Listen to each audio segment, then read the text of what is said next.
ఆంధ్రప్రదేశ్లో రోడ్డు ప్రమాదాలు చాలా వేగంగా పెరిగిపోతూ ఉన్నాయి. అంటే రోడ్డు ప్రమాదాలు ఎందుకంటే బస్సు స్పీడ్ కానివ్వండి, అతి నియంత్రణ వేగంగా వెళ్ళి ముందుకెళ్ళాలి అని అంటే తొందరపాటు నిర్ణయాలు కానివ్వండి, రాత్రిపూట జర్నీలు చేసేటప్పుడు చాలా జాగ్రత్తగా ఉండకపోవటం కానివ్వండి, బస్సు ప్రమాదాలు జరిగినా కానీ అధికార యంత్రాంగం కూడా పట్టించుకున్నా కానీ ప్రజల ప్రాణాలు అనేవి చాలా వాల్యుబుల్. ఎందుకంటే ఈ రోజున్న మనిషి రేపు కానొస్తాడా లేదా అని ఒకటి డౌట్ వచ్చింది. అంటే ఎందుకు జరుగుతుందంటే అలా ప్రమాదాలకి మరణం ఎందుకు అంత తొందరగా మనిషిని కబళించిద్దో, మనిషికి అంత తొందరగా లైఫ్లో మరణం స్టేజ్ ఎందుకు వచ్చిందో అర్థం కాని పరిస్థితి ఉంది.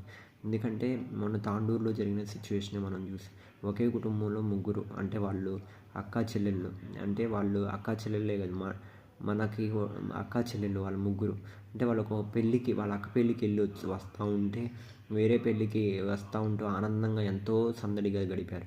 కానీ వేరే పెళ్ళికి వెళ్దామని వెళ్ళే టైంలో అంటే బస్సులో వెళ్దామని వెళ్ళి ఆ టైంలోనే అలా దుర్ఘటన జరిగింది. అంటే ఏంటి జరిగి ఆ ఫ్యామిలీ ఎంత అల్లాడిపోతుంది, తన తల్లి ఎంత అల్లాడిపోతుంది, తన తండ్రి ఎంత అల్లాడిపోతున్నాడో చూస్తే గుండె తరుక్కుపోతుంది. ఎందుకంటే ఎందుకు ఇలా విధిరాత ఎందుకు ఇలా చేస్తుందో అర్థం కావట్లేదు.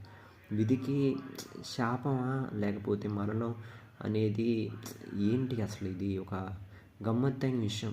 ఎందుకంటే పుట్టినవాడు ప్రతి ఒక్కడు ఎండ్ ఆఫ్ ద స్టేజ్ చనిపోవాలి. ఎండ్ ఆఫ్ ద స్టేజ్ అనేది ఎలా వస్తుందో అర్థం కావట్లేదు. అంటే మంచి బతుకు అనేది జీవితంలో లేదు. ఇప్పుడు బాధలు కష్టాలు మనిషికి, దాంతోపాటు అంటే మనిషి జీవితం సాఫీగా సాగటం అనేది ఎక్కడా లేదు. అంటే ఎక్కడో ఏదో ఒకటి తను ఆ ముగ్గురు పిల్లలు కూడా చాలా బాగా చదివించుకొని ఒకళ్ళని డాక్టర్ని చేశారు, ఇంకొకళ్ళు డిగ్రీ చదువుతున్నారు. అంటే వాళ్ళు ముగ్గురు క్వాలిఫికేషన్ ఎప్పుడు చదువు మీదే ఆసక్తి, ఎప్పుడు చదువు మీదే ఉండేవాళ్ళు. కానీ విధికి తల్లిదండ్రులను దూరం చేయాలని ఎందుకు భగవంతుడు అంత తొందరగా కుటుంబానికి అన్యాయం చేశాడో అర్థం కావట్లేదు. అంటే ఎందుకు శివ ఈ రకంగా ఒకే కుటుంబంలో ముగ్గురిని తీసుకొని వెళ్ళి ఆ తల్లిదండ్రులకి పుత్రశోకం అనే ఆ తల్లిదండ్రులకి ఆ బాలికల్ని వాళ్ళ పిల్లల్ని చూసినప్పుడు కలిగే బాధ అది వర్ణించలేము. అంటే ఒకే రోజు ఒక కుటుంబంలో ఒక వ్యవస్థలో అంటే మన తల్లిదండ్రులు మన పిల్లలు అనేది ఒకటి ఉండిద్ది కదా. అదే ఒకే వ్యవస్థలో ముగ్గురు సొంత కూతుళ్ళు చనిపోయి అదే ముగ్గురు పాడి మీద వెళ్తూ ఉంటే ఏంటి భగవంతుడా ఈ కర్మ, ఈ బాధ? పీపుల్ అనేవాళ్ళు సరిగ్గా సస్టైనబిలిటీ ఉండలేరా? పీపుల్కి సస్టైనబిలిటీ లేదు. జనాలు ఎంతసేపు మనం ఎప్పుడు ఒకటే గుర్తుపెట్టుకోవాలి, మనకి మరణం అనేది ఎప్పుడు వచ్చిద్దో అనేది అంత తొందరగా డిసైడ్ చేయలేము. ఎందుకంటే ఇవాళ వచ్చిద్ది రేపు వచ్చిద్దా అని ఎవ్వరం ఇక్కడ శాశ్వతం కాదు. కానీ బతికినంత కాలం 4 రోజులైనా కానీ మనం బతికి అసలే బాధలతో బతుకుతాం. కానీ లాస్ట్ స్టేజ్లో కూడా మరణం అది ఒక బాధాకరంగా జర్నీగా ఎండ్ అయిపోతుందంటే చాలా బాధేస్తూ ఉంది. ఎందుకంటే వాళ్ళు నిజంగా మనం కూడా మన అక్క మన చెల్లి అలాంటి వాళ్ళు కూడా. ఎందుకంటే మన కుటుంబ సభ్యులు లాంటి వాళ్ళు ఆ సిచ్యువేషన్లో వాళ్ళు ఆ బాధ నరకం చెప్పలేము. ఎందుకంటే మనసులో ఒక బాధ ఉంటేనే మనం తట్టుకోవడం ఒక గంట 2 గంటలో తట్టుకొని ఏదో ఉపశమనం చెప్పి బయటికి వెళ్ళిపోతాం. అలాంటిది ఒకే కుటుంబంలో ముగ్గురు పిల్లలు తల్లిదండ్రులకి ఎంత శోకంగా ఉందో వాళ్ళ మాటలో వర్ణించలేం. అంటే రోడ్డు ప్రమాదాలు జరిగే ముందు కూడా అంటే ఇది ఎవరు తప్పు అనేది మనం కూడా డిసైడ్ చేయలేము. ఎందుకంటే సమ్ కారణాలు ఏదైనా ఉన్నా, కారణాలు ఏది జరిగినా ఆ పిల్లలు ఈరోజు ఈ భూమి మీద లేకుండా వెళ్ళిపోయారు అనేది చాలా బాధాకరం. వాళ్ళు ఎక్కడున్నా భగవంతుడు మంచిగా చూసి వాళ్ళ పవిత్ర ఆత్మకు శాంతి చేకూరాలని ప్రార్థిస్తున్నాను. ఎందుకంటే ఒక ఫ్యామిలీ లాస్ అవ్వాలి అంటే, ఆ ఫ్యామిలీ సస్టైనబిలిటీ అవ్వాలి అంటే ఆ కుటుంబంలో ఒక పెద్ద అనేది తండ్రి పాత్ర చాలా కీలకమైన పాత్ర, తల్లిదండ్రుల పాత్ర. తల్లిదండ్రులు అంటే వాళ్ళ పాత్ర ఎలా ఉండిద్దంటే వాళ్ళు రోల్ పోషించుతారు. అంటే వాళ్ళ పిల్లల్ని అంత బాగా చదివించాలని ఎంతో తాపత్రయపడతారు. అంటే వాళ్ళ నాన్న కూడా తన పిల్లల్ని బాగా చదువుకొని మంచి ప్రొఫెషన్లో ఉండాలని చెప్పేసి ఎంతో తాపత్రయపడ్డాడు.